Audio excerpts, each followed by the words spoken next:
Koalisi Indonesia Maju atau KIMPLES pecah kongsi di pemilihan gubernur Jawa Barat. Gerindra, Golkar, Demokrat, PSI, dan PAN, serta 9 partai non-parlemen mengusung bakal pasangan calon gubernur dan wakil gubernur Deddy Mulyadi, Erwan Setiawan. Sementara itu PKS, Nasdem, dan P3 mengusung bakal pasangan calon Ahmad Saiku dan Ilham Habibie. Sedangkan PKB dengan percaya diri mengusung kadernya sendiri, Acep Adang Ruhyat dan gitaris Dwi Natarina. Sementara PDIP mendaftarkan JJ Wiradinata dan Ronald Surapraja di Pilgub Jawa Barat menjelang detik-detik penutupan pendaftaran calon di KPU Jawa Barat.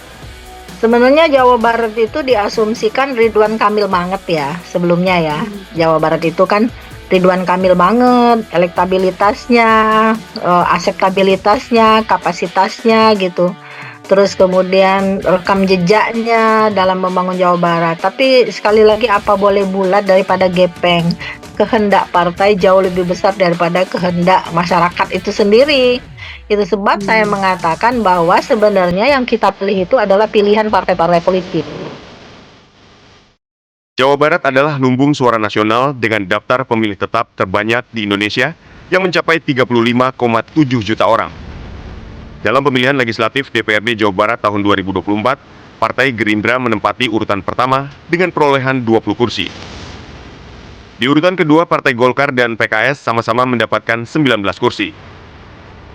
Disusul PDIP dengan 17 kursi, PKB 15 kursi, Demokrat dan Nasdem 8 kursi, PAN 7 kursi, P3 6 kursi, dan PSI 1 kursi. Deddy Mulyadi dan Erwan Setiawan yang diusung oleh koalisi gemuk 14 partai, yaitu Gerindra, Golkar, Demokrat, PSI, dan PAN, serta 9 partai non-parlemen, sejauh ini masih unggul dalam sejumlah survei. Bahkan hasil survei sebelum adanya nama pasangan calon menunjukkan bahwa Deddy Mulyadi jika dipasangkan dengan siapapun, mampu memperoleh kemenangan dengan perolehan suara fantastis. Mantan Bupati Purwakarta 2 periode dan anggota DPR RI periode 2019-2023 itu dinilai mampu memanfaatkan beragam platform media sosial untuk berkomunikasi dengan masyarakat. Selain itu, popularitas Deddy Mulyadi yang ditunjang dengan sisi ketokohan yang menonjolkan identitas kesundaannya. Begitu pula dengan kandidat pasangannya Erwan Setiawan, anak dari bos klub sepak bola Persib, Umuh Mukhtar. Politisi Partai Golkar ini juga pernah menjadi wakil Bupati Sumedang. Sementara itu, Ahmad Saiku dan Ilham Habibie yang diusung sebagai calon gubernur dan wakil gubernur Jawa Barat oleh PKS, Nasdem, dan P3 juga tidak bisa diremehkan. Ahmad Saiku adalah Presiden PKS, anggota DPR terpilih, dan mantan wakil wali kota Bekasi. Sementara Ilham Habibie, meskipun tergolong baru di dunia politik, adalah pakar penerbangan, pengusaha, dan lebih dikenal sebagai anak mendiang Presiden ketiga RI, B.J. Habibie. Kontestasi Pilgub Jawa Barat bukan jadi pengalaman pertama bagi Ahmad Saiku.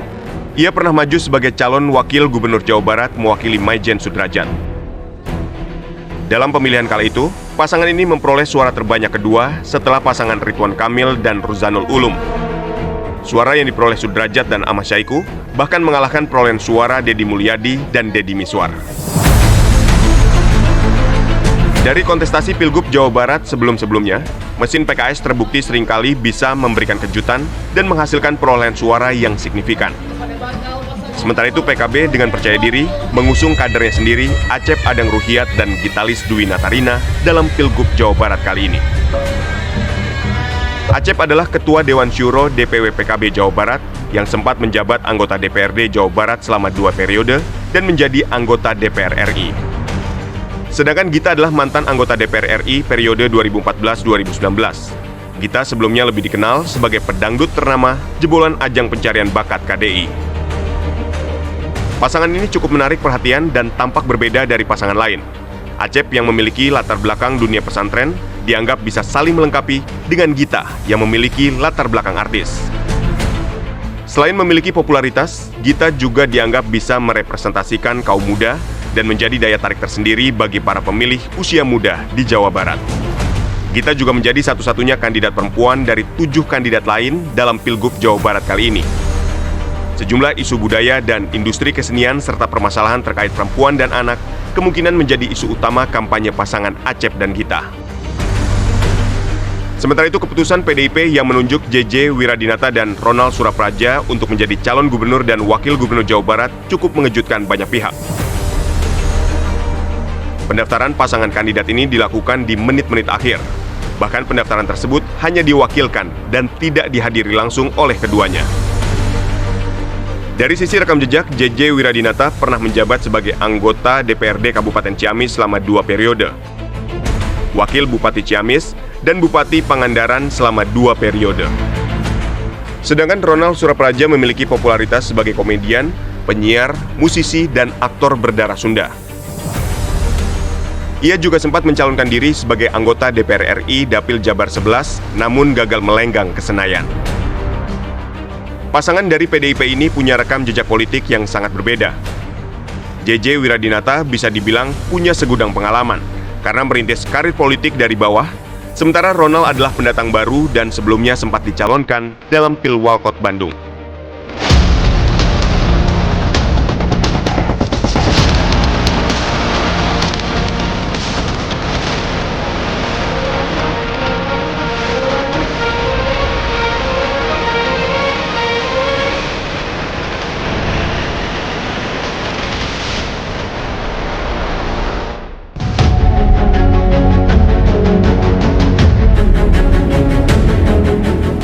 Hovifah Indar Parawansa Emil Elistianto Dardak, gubernur dan wakil gubernur petahana di Jawa Timur, kembali mencalonkan diri untuk masa jabatan kedua. Hovifah punya rekam jejak sebagai Menteri Sosial dan saat ini menjabat sebagai Ketua Umum Muslimat NU. Sedangkan Emil adalah mantan Bupati Trenggalek. Pasangan Hovifah Emil diusung 15 partai politik: Golkar, Gerindra, Demokrat, PAN, PKS, PSI, P3, Nasdem, dan sejumlah partai non-parlemen.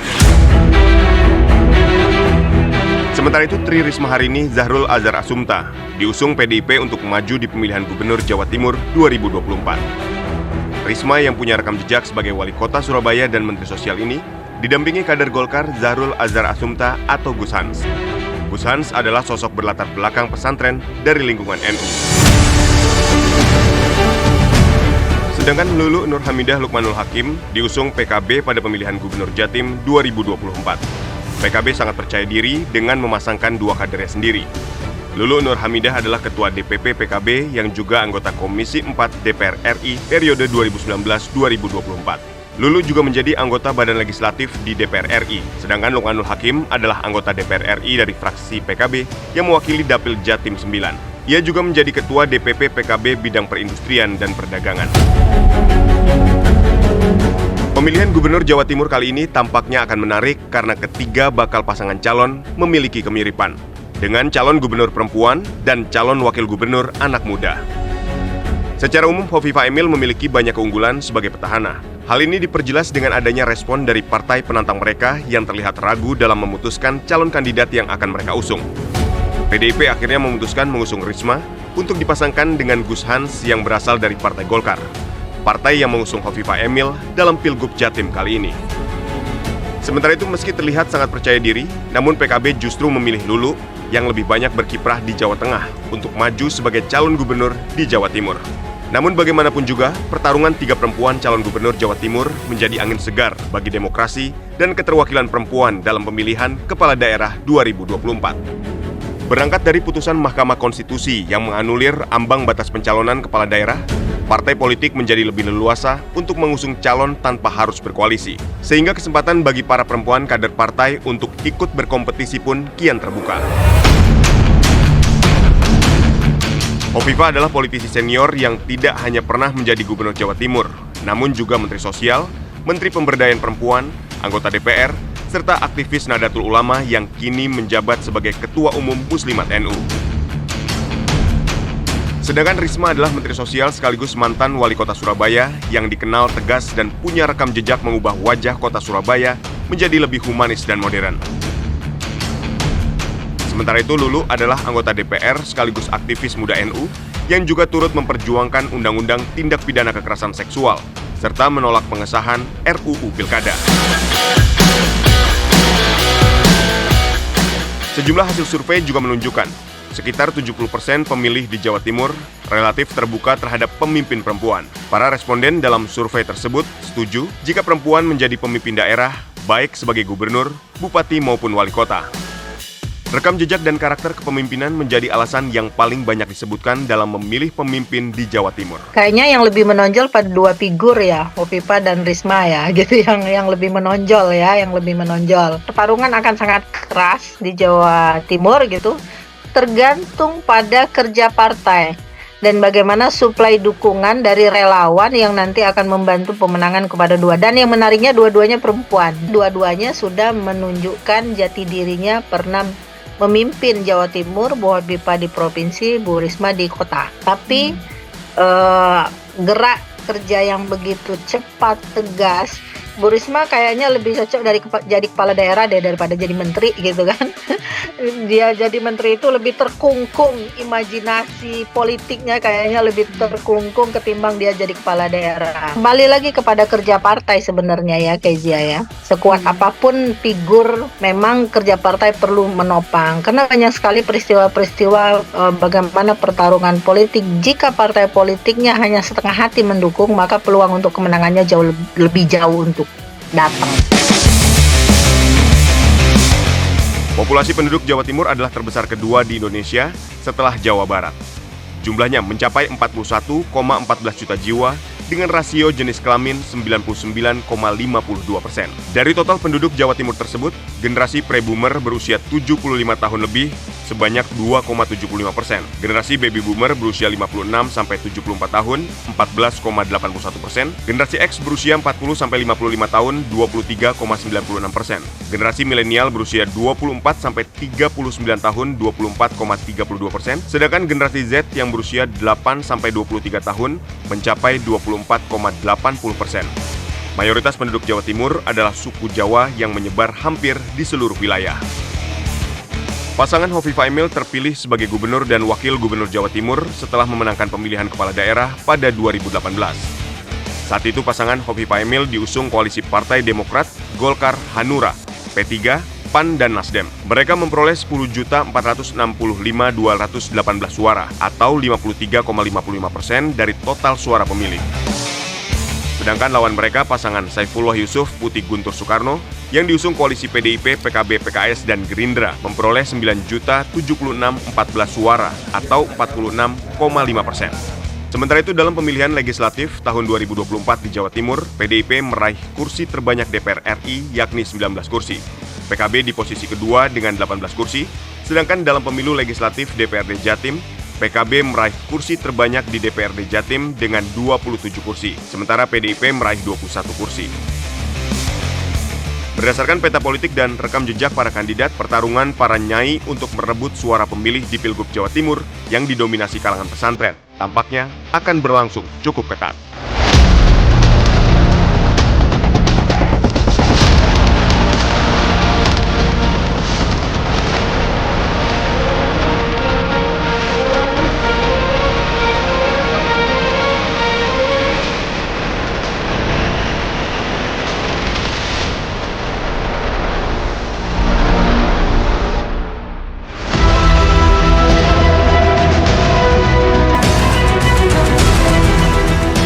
Suhu politik di Jawa Tengah semakin memanas seiring mendekatnya Pilgub Jawa Tengah 2024. Pertarungan kali ini menghadirkan dua nama besar, yakni mantan Panglima TNI Jenderal Andika Perkasa berhadapan dengan mantan Kapolda Jawa Tengah Komjen Ahmad Lutfi. Banyak pihak pun lantas menyebut pertarungan ini sebagai perang bintang karena keduanya memiliki latar belakang yang mentereng di dunia militer dan kepolisian. PDIP yang dikenal memiliki basis massa kuat di Jawa Tengah mengusung Andika Perkasa sebagai calon gubernur Jawa Tengah. Andika berpasangan dengan mantan wali kota Semarang, Hendrar Prihadi. Sementara itu, Koalisi Indonesia Maju atau KIM yang berisi semua partai selain PDIP di Pilgub Jawa Tengah mengusung Ahmad Lutfi. Lutfi berpasangan dengan Taj Yassin Maimun yang dikenal dengan sapaan Gus Yassin. Taj Yassin adalah wakil gubernur Jawa Tengah periode 2018-2023. Sebelum menjadi wakil gubernur, Taj Yassin merupakan anggota DPRD Jawa Tengah dari fraksi Partai Persatuan Pembangunan. Taj Yassin berlatar belakang pesantren dari lingkungan NU dan menjadi salah satu ketua GP Ansor Jawa Tengah. Selain itu, Taj Yassin adalah anak dari ulama karismatik Kiai Maimun Zubair asal Rembang. Dua-duanya punya kompetensi yang sama, keterkenalan juga. Saya kira Andika Perkasa juga punya peluang untuk bisa bergerak, karena selama ini kan kita tahu Jawa Tengah itu adalah kandangnya banteng. Kembali lagi kepada kerja partai sebenarnya ya, Kezia ya. Sekuat apapun figur, memang kerja partai perlu menopang, karena banyak sekali peristiwa-peristiwa bagaimana pertarungan politik. Jika partai politiknya hanya setengah hati mendukung, maka peluang untuk kemenangannya lebih jauh untuk datang. Partai Demokrasi Indonesia Perjuangan sejak lama menjadi pilihan sebagian besar warga Jawa Tengah. Jawa Tengah pun lantas dikenal sebagai kandang banteng, julukan yang merujuk wilayah ini sebagai lumbung suara bagi PDIP, baik dalam pemilu legislatif DPR RI maupun DPRD Provinsi. Sejak era pemilu 2004 hingga pemilu 2024, kekuatan PDIP di Provinsi Jawa Tengah begitu dominan.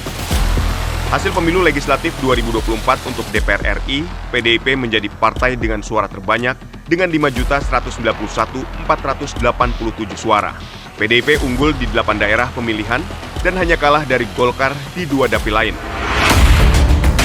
Peraih suara terbanyak kedua adalah PKB yang meraih 2.672.895 suara.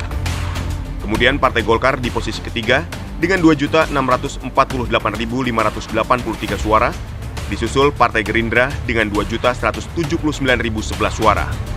Sementara itu, hasil perolehan suara PDIP untuk DPRD Jawa Tengah juga menjadi yang terbanyak dengan 5.270.261 suara dari total suara sah 19.823.032 suara. PDIP unggul di 12 daerah pemilihan dari 13 dapil untuk DPRD Provinsi. Partai berlogo banteng moncong putih hanya kalah di satu wilayah yang dimenangi PKB. Jika dilihat proporsinya, PDIP menang dengan perolehan 26,59% di DPRD Jawa Tengah. Disusul PKB dengan perolehan suara 3.036.464 atau 15,32%. Kemudian Gerindra berada di urutan ketiga dengan perolehan suara 2.592.886 suara atau 13,8%. Sementara itu Golkar berada di peringkat keempat dengan 2.253.697 suara atau 11,37%. Dari perbandingan perolehan suara 4 partai teratas untuk DPR RI dan DPRD Jawa Tengah, terlihat bahwa PDIP mendominasi. Selisih antara PDIP dan pesaing terdekatnya PKB bahkan mencapai lebih dari 2 juta suara atau hampir 2 kali lipat. Capaian ini menunjukkan bahwa Jawa Tengah masih layak disebut sebagai kandang banteng dan menjadi modal elektoral tinggi bagi PDIP. Populasi penduduk Jawa Tengah mencapai 34,71 juta jiwa. Secara nasional, jumlah penduduknya terbesar ketiga setelah Jawa Barat dan Jawa Timur. Sebaran penduduk umumnya terkonsentrasi di pusat-pusat kota, baik di kabupaten maupun kota. Jawa Tengah tergolong homogen dari segi etnis dan budayanya. Mayoritas penduduknya 98% adalah suku Jawa dan dalam keseharian menggunakan bahasa Jawa meskipun dengan dialek yang berbeda. Bahasa Jawa dialek Solo Jogja atau Mataram dianggap sebagai bahasa Jawa standar. Bahwa penyelenggaraan pilkada kali ini harus luwih becik dan luwih nyenengke. Wah, ini mulai belajar bahasa Jawa. Kami berterima kasih, kami percaya pada seluruh penyelenggara pilkada tahun 2024 ini, dan kami juga akan mematuhi segala aturan yang diberlakukan kepada kami sesuai dengan tahapan pilkada ini. Andika Perkasa memiliki karir cemerlang di dunia militer. Andika merupakan lulusan Akademi Militer tahun 1987 dan pernah menjabat berbagai posisi strategis, mulai dari Komandan Pasukan Pengamanan Presiden, Panglima Kodam 12 Tanjung Pura, Kepala Staf Angkatan Darat, hingga menjadi Panglima TNI. Sementara itu, Ahmad Lutfi punya rekam jejak yang kuat di dunia kepolisian. Lutfi adalah lulusan Sepamilsuk Polri tahun 1989 dan berpengalaman di bidang intelijen keamanan. Lutfi pernah menjabat sebagai Kapolres Batang, Wakapolresta Surakarta, dan Kapolda Jawa Tengah sebelum diangkat menjadi Inspektur Jenderal Kementerian Perdagangan pada Agustus 2024. Lutfi juga memiliki pengalaman panjang dalam menangani isu-isu keamanan di Jawa Tengah. Kedua tokoh ini sama-sama memiliki hubungan dekat dengan Presiden Joko Widodo. Andika Perkasa sebagai mantan Komandan Pas Pampres pernah menjadi pengawal langsung Presiden Jokowi dan memiliki karir yang terus menanjak di bawah kepemimpinan Presiden Jokowi. Sementara itu, Ahmad Lutfi juga memiliki hubungan baik dengan Presiden Jokowi. Kedekatan mereka dimulai sejak Lutfi menjabat sebagai Wakapolresta Surakarta ketika Jokowi menjadi wali kota Solo. Kedekatan ini ditengarai bisa menjadi salah satu faktor penting dalam Pilgub Jawa Tengah 2024 atau bahkan bisa menjadi penentu hasil akhir pertarungan tersebut.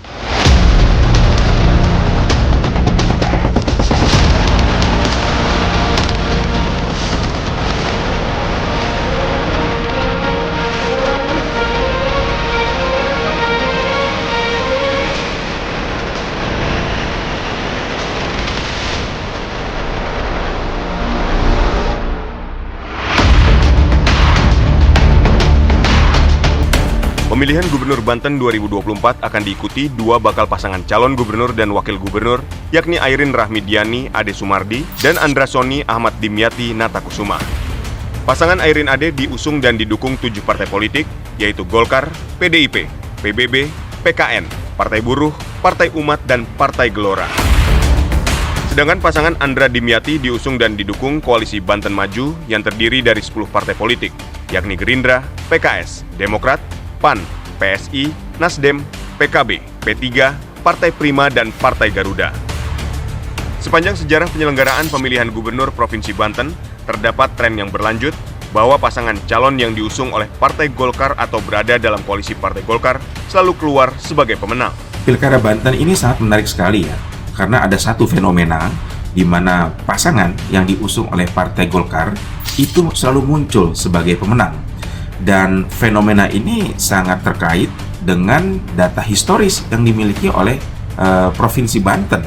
Kalau kita lihat 4 pilkada terakhir sejak tahun 2001, 2006, 2011, dan 2017, semua kandidat yang diusung oleh Partai Golkar selalu muncul sebagai pemenang pilkada. Golkar itu ya memiliki suara yang merata, tidak hanya di satu tempat, tapi di berbagai tempat.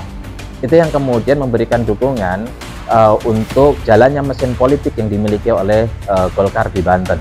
Dengan suara yang merata, otomatis itu menunjukkan mesin politik Golkar itu berjalan secara baik di semua wilayah yang ada di Banten. Provinsi Banten merupakan provinsi dengan usia paling muda di antara provinsi lainnya di Pulau Jawa. Sejak terbentuk pada tahun 2000, Provinsi Banten yang sebelumnya adalah bagian dari Provinsi Jawa Barat telah menyelenggarakan pemilihan gubernur sebanyak 4 kali, yaitu pada tahun 2001, 2006, 2011, dan 2017. Ratu Atut Qosiah, politisi Partai Golkar yang merupakan kakak ipar Airin Rahmidiani, menjadi satu-satunya petahana yang dapat memenangkan Pilgub Banten sebanyak 2 kali sebagai gubernur, yaitu pada Pilgub tahun 2006 dan Pilgub tahun 2011. Berada di ujung barat Pulau Jawa, atensi masyarakat terkait politik Provinsi Banten tidak setinggi provinsi-provinsi lain di Pulau Jawa. Jumlah penduduk Banten memang tidak sebanyak penduduk di Jawa Barat, Jawa Tengah maupun Jawa Timur. Namun jumlah Provinsi Banten sebenarnya tergolong cukup besar jika dibandingkan provinsi-provinsi lain di Indonesia.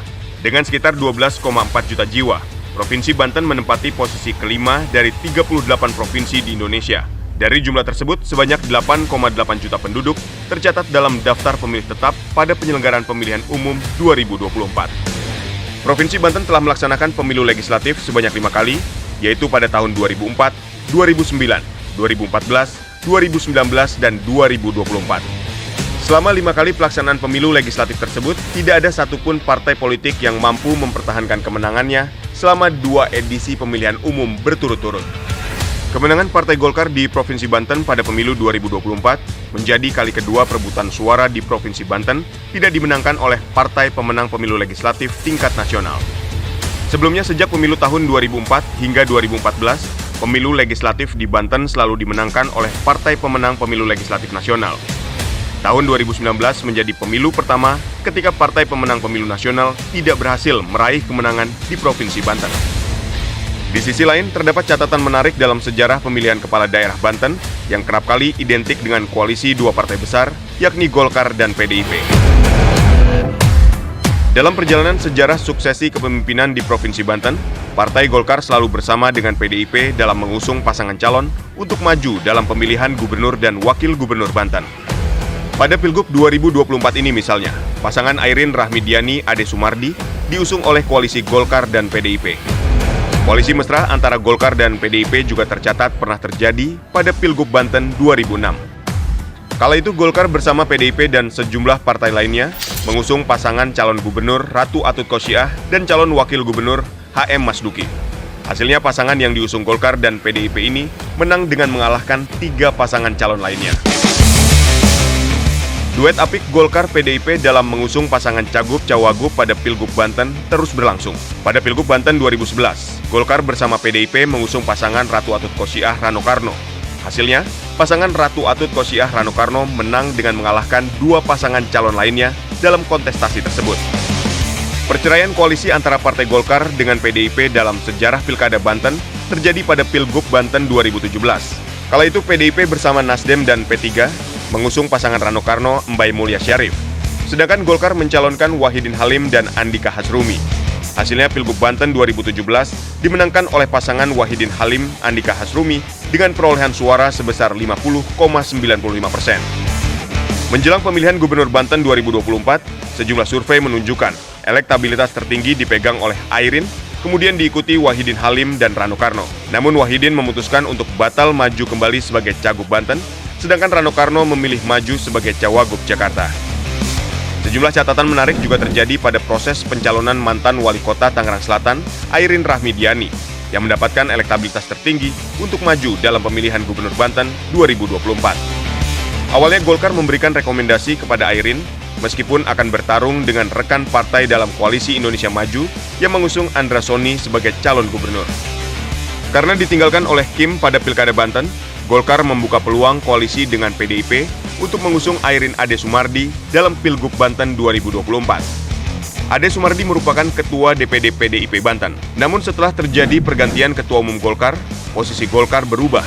Airin tidak jadi mendapat rekomendasi dari Golkar untuk maju di Pilkada Banten. Meski demikian, PDIP sudah memberikan surat dukungan B1 KWK kepada Airin dan Ade Sumardi. Berdasarkan putusan Mahkamah Konstitusi, PDIP cukup suara untuk mengusung paslonnya sendirian tanpa berkoalisi dengan partai lain.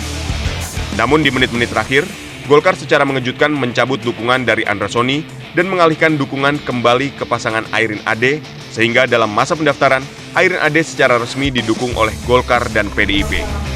Melihat peta politik dan elektabilitas kandidat di Pilgub Banten, tampaknya koalisi Banten Maju yang bisa dibilang wajah lain dari koalisi Indonesia Maju Plus harus bekerja keras untuk dapat memenangkan pasangan Andra Soni Ahmad Dimyati Natakusuma yang harus melawan kedikjayaan elektabilitas dan kuatnya mesin partai pengusung Airin Rahmidiani dan Ade Sumardi.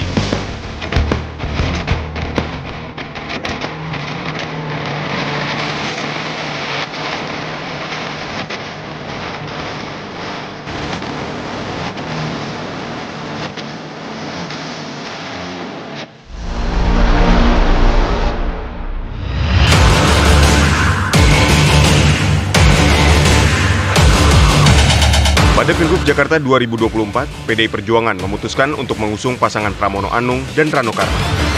Keputusan ini muncul setelah berbagai spekulasi dan dinamika politik yang melibatkan nama besar seperti Anies Baswedan.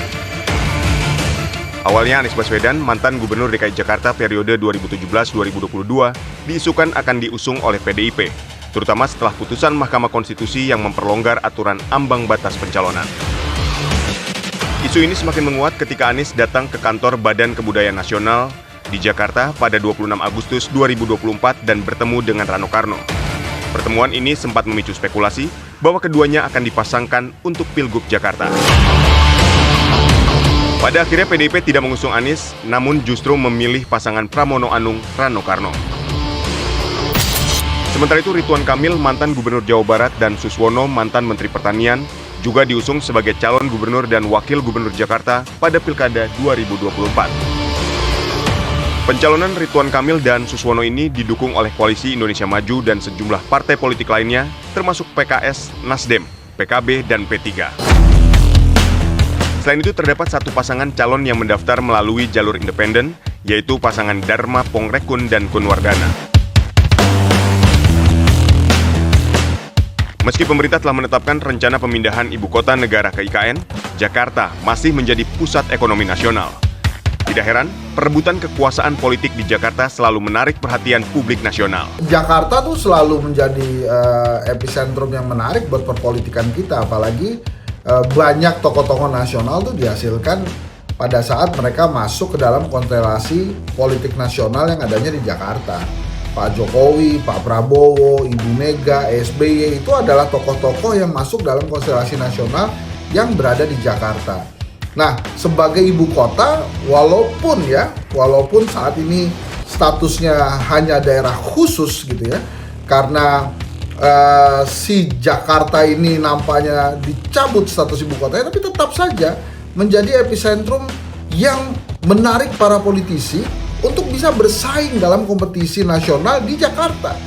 Karena pijakan menuju level yang lebih tinggi secara politik ini Jakarta lah tempatnya. Pilkada Jakarta adalah sangat strategis, di mana semua kandidat terbaik akan muncul, di mana persaingan akan semakin ketat, dan di mana dinamika politik juga makin tinggi, dan di mana juga bahwa Jakarta adalah barometer kekuatan politik Indonesia. Siapa yang mampu menang di Jakarta, maka kepala daerah yang menang tersebut punya potensi untuk bisa maju di Pilpres 2029. Oleh karena itu, saya ingin mengatakan bahwa begitu strategisnya Jakarta, maka semua kekuatan politik ya, baik yang punya kekuasaan, baik tadi yang di pemerintahan maupun partai politik, elit politik, semua ya bahu-membahu untuk bisa memenangkan kandidatnya di daerah khusus Jakarta ini. Kursi Gubernur Jakarta bahkan menjadi posisi yang cukup menggiurkan secara politis. Karena adanya tren untuk menggunakan posisi Gubernur Jakarta sebagai batu loncatan untuk melanjutkan ke tahap pencalonan sebagai presiden atau wakil presiden. Tercatat sejak tahun 2012, tokoh paling populer dalam hal ini adalah Joko Widodo yang saat ini menjabat sebagai Presiden ke-7 Indonesia. Sebelum terpilih menjadi presiden, Jokowi lebih dahulu terpilih sebagai Gubernur DKI Jakarta pada Pilgub Jakarta tahun 2012. Sejak era reformasi, Provinsi DKI Jakarta telah menyelenggarakan pemilihan gubernur sebanyak 4 kali. Pemilihan Gubernur DKI Jakarta 2007 merupakan pemilihan kepala daerah DKI Jakarta yang pertama kali dilakukan secara langsung oleh rakyat. Di Jakarta, pemilihan kepala daerah hanya untuk gubernur dan wakil gubernur, sehingga pemilih hanya diberi 1 kertas suara untuk dicoblos. Jakarta menjadi satu-satunya daerah setingkat provinsi di Indonesia yang menggelar pemilihan umum untuk memilih gubernur dan wakil gubernur saja, tanpa memilih wali kota maupun bupati. Secara administratif, Jakarta terdiri dari 7 kursi kepemimpinan, yaitu 1 kursi gubernur dan 6 kursi wali kota untuk setiap kota administrasi, seperti Jakarta Timur, Jakarta Barat, Jakarta Utara, Jakarta Selatan, Jakarta Pusat, dan Kepulauan Seribu. Namun dari 7 posisi tersebut, hanya gubernur yang pemilihannya dilakukan secara langsung melalui ajang pilkada setiap 5 tahun sekali. Sedangkan untuk posisi wali kota, akan dipilih melalui penunjukan langsung oleh gubernur terpilih dengan disertai pertimbangan dari DPRD. Ketentuan tersebut mengacu pada Undang-Undang Nomor 29 Tahun 2007 tentang Pemerintahan Provinsi Daerah Khusus Ibu Kota Jakarta sebagai Ibu Kota Negara Kesatuan Republik Indonesia. Masyarakat Jakarta kan sangat multikultur, mereka tidak peduli juga pada banyak partai yang berwarna-warni ini, mereka melihat figur. Nah, apakah figur Pramono Anung sekali ini kita harus mengalahkan asumsi bahwa boleh jadi orang tidak memilih Pramono Anung tapi melihat pada sidulnya yang mewakili masyarakat Jakarta kan, seperti kejadian di Jawa Barat ketika orang bukan memilih Ahmad Heriawan tapi lebih melihat Dede Yusuf yang ganteng gitu loh. Provinsi DKI Jakarta tercatat memiliki jumlah DPT yang cukup banyak. Jumlah DPT Jakarta untuk pemilu 2024 mencapai 8,2 juta pemilih. Jumlah suara tersebut akan diperebutkan oleh 3 pasangan calon gubernur dan wakil gubernur Jakarta. Masing-masing pasangan dan mesin partai politik pendukungnya pun mulai bergerilya untuk meraih dukungan. Mulai dari bertemu dengan tokoh-tokoh masyarakat, memilih figur terkenal sebagai tim sukses, hingga berusaha meraih simpati pemilih melalui jaringan klub sepak bola kebanggaan Jakarta, Persija. Selain itu, para mantan gubernur Jakarta juga menjadi incaran para kandidat dan partai pendukung, mulai dari Fauzi Bowo, Joko Widodo, Basuki Cahayapurnama atau Ahok, hingga Anies Baswedan. Dukungan para mantan gubernur Jakarta ini diharapkan dapat menambah pundi-pundi suara dalam pencoblosan. Menariknya, suara pendukung Anies Baswedan yang gagal mencalonkan diri dalam Pilgub Jakarta tahun 2024 justru masih sangat diperhitungkan. Para pendukung Anies di Jakarta yang jumlahnya tidak sedikit ini masih belum menentukan dukungan kepada salah satu pasangan kandidat yang ada. Akankah para pendukung Anies Baswedan melabuhkan dukungannya pada salah satu pasangan? Ataukah kemarahan mereka yang merasa pencalonan Anies dijegal justru tidak akan memilih dan berusaha memenangkan golput?